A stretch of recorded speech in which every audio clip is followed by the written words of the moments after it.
Hola, bienvenidos al Librero de Macondo. El día de hoy les traigo una nueva sección en el canal que se llama ¿Por qué leer a este escritor?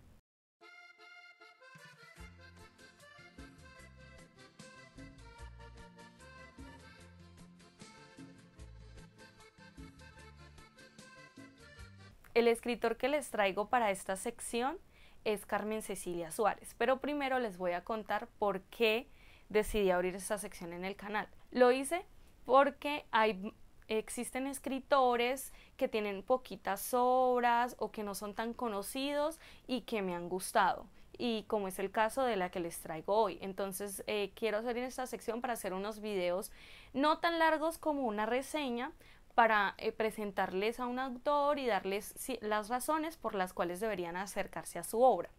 Comencemos. Carmen Cecilia Suárez es una escritora colombiana, bogotana exactamente. Ella es profesora, magíster en educación, bueno, es más del ámbito académico, pero también ha escrito cuentos y poemas. Entre sus obras se encuentran los poemarios Poemas de Insomnio para después del vino, Espacios secretos y Poemas para leer antes de morir.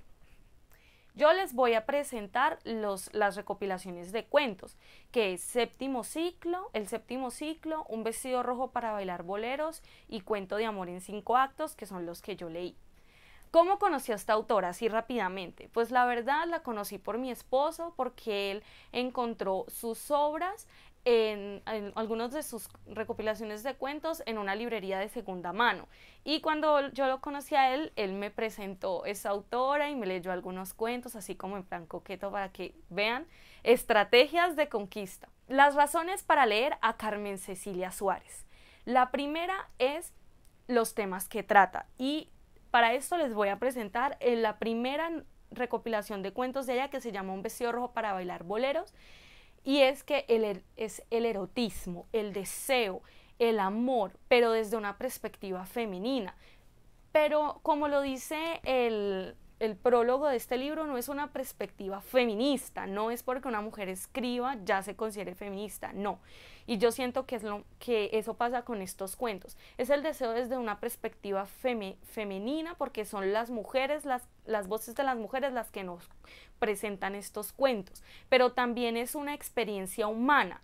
Entonces es como el deseo en diferentes etapas de la vida de estas mujeres. El deseo cuando uno es joven, el deseo del primer amor, o el deseo de cuando uno conoce a esa persona que cree que va a ser el amor de su vida o con el que va a estar mucho tiempo, o cómo se configura el deseo ya después de unos cuantos años de relación y ese deseo cambia y deja de ser como desenfrenado o tan enamoradizo, por decirlo así, en los primeros años, y ya pasa a ser más maduro, o cómo se configura el deseo cuando la relación ya está en un punto de que uno no soporta el otro, cómo se configura el deseo cuando yo ya me aburrí o cuando yo me doy cuenta de que esa persona con la que yo estoy no es lo que yo creía o lo que yo pensaba, lo que yo había idealizado, o cómo se configura el deseo cuando la relación se rompe y ya pasa a ser esa persona del pasado. Así que esa es una de las razones. La segunda razón para leer a Carmen Cecilia Suárez es la prosa. Y para esto les presento el séptimo ciclo, que me parece que es la novela en que ella, los cuentos en los que ella mejor construye, digamos, esa prosa, esas imágenes que nos muestra a través de las palabras.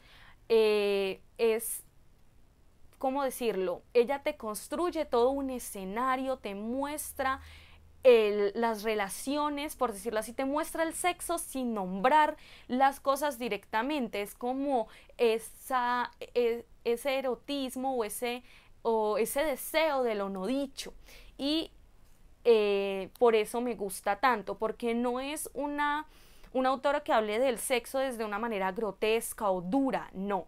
Y para mí lo representa muy bien los cuentos que están en esta recopilación, y sobre todo un cuento que trata sobre 2 habitantes de calle, ¿no? Y es como eso que no te dice, o esas imágenes hermosas como lo hacen un cuento que está aquí que se llama La Casa Azul, que es muy interesante porque además trata el tema del erotismo desde muchos aspectos, no solo el erotismo desde lo físico, sino el erotismo desde lo erótico del conocimiento, porque el cuento se desarrolla en una universidad y les dejo para que busquen más.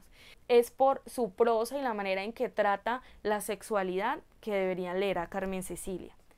Tercera razón para leer a Carmen Cecilia Suárez, y para este les traigo Cuento de amor en 5 actos, es la ironía, y sobre todo en estos cuentos está más presente la ironía de lo que puede ser una relación, la ironía de lo que puede ser uno darse cuenta de que el ser amado no es lo que uno cree. Y este libro lo trata muy bien en el cuento que le da nombre al libro, que es Cuento de amor en 5 actos. Conocemos la historia de amor de una pareja y cómo ésta se va alejando, pero no se va alejando porque él sea machista o porque ella sea una bruja malvada o algo así, no, sino que es una ruptura de simplemente se apagó, se fue, un día se esfumó ese amor, se esfumó ese deseo, se esfumó esa comunicación y esa relación que teníamos entre los dos. Y me parece que esta es uno de los fuertes más grandes de Carmen Cecilia, que trata el amor desde lo real. No es como una idealización o un amor pastelero o una ruptura violenta porque él me maltrató y es un cerdo asqueroso. No, sino simplemente se acabó, y eso puede pasar y eso pasa en la realidad. Entonces, esta recopilación de cuentos se las recomiendo muchísimo. Es mi favorita de las 3 que leí. Y el cuento Trinity es el que más me gustó y el que de verdad espero que si no se han acercado a la autora se acerquen con este. Cuarta razón para leer a Carmen Cecilia, y es que es una autora poco conocida. Sí, porque muchas veces nos ponemos la, la meta o el propósito de leer más autoras femeninas porque las mujeres han sido invisibilizadas, pero veo que se promocionan y se leen autoras que tienen un reconocimiento porque su obra es buena, porque escriben en un idioma que es de más difusión y todas estas cosas. Entonces a mí me parece que de la mano de eso de leer más mujeres, que pues yo no estoy tan de acuerdo, es leer autores que estén allá, escondidos, que no tengan toda esa difusión, ni ese aparato editorial, ni esos grandes escaparates, para conocer voces distintas, voces diferentes. ¿Qué nos tienen que contar estos autores que están perdidos por allá en librerías de segunda mano? Si les gusta el video, denle like. Si les gusta más contenido de mi canal, suscríbanse, compartan para que más personas puedan ver este video. Y también me sigan en las redes sociales de este canal, que es El Librero de Macondo en Instagram y en Facebook, donde subo más recomendaciones literarias como poemas, obras, novelas, cuentos y fragmentos de algunas obras que me gustan. Así que espero que estén bien y chao. Cuarta razón por la cual leer al...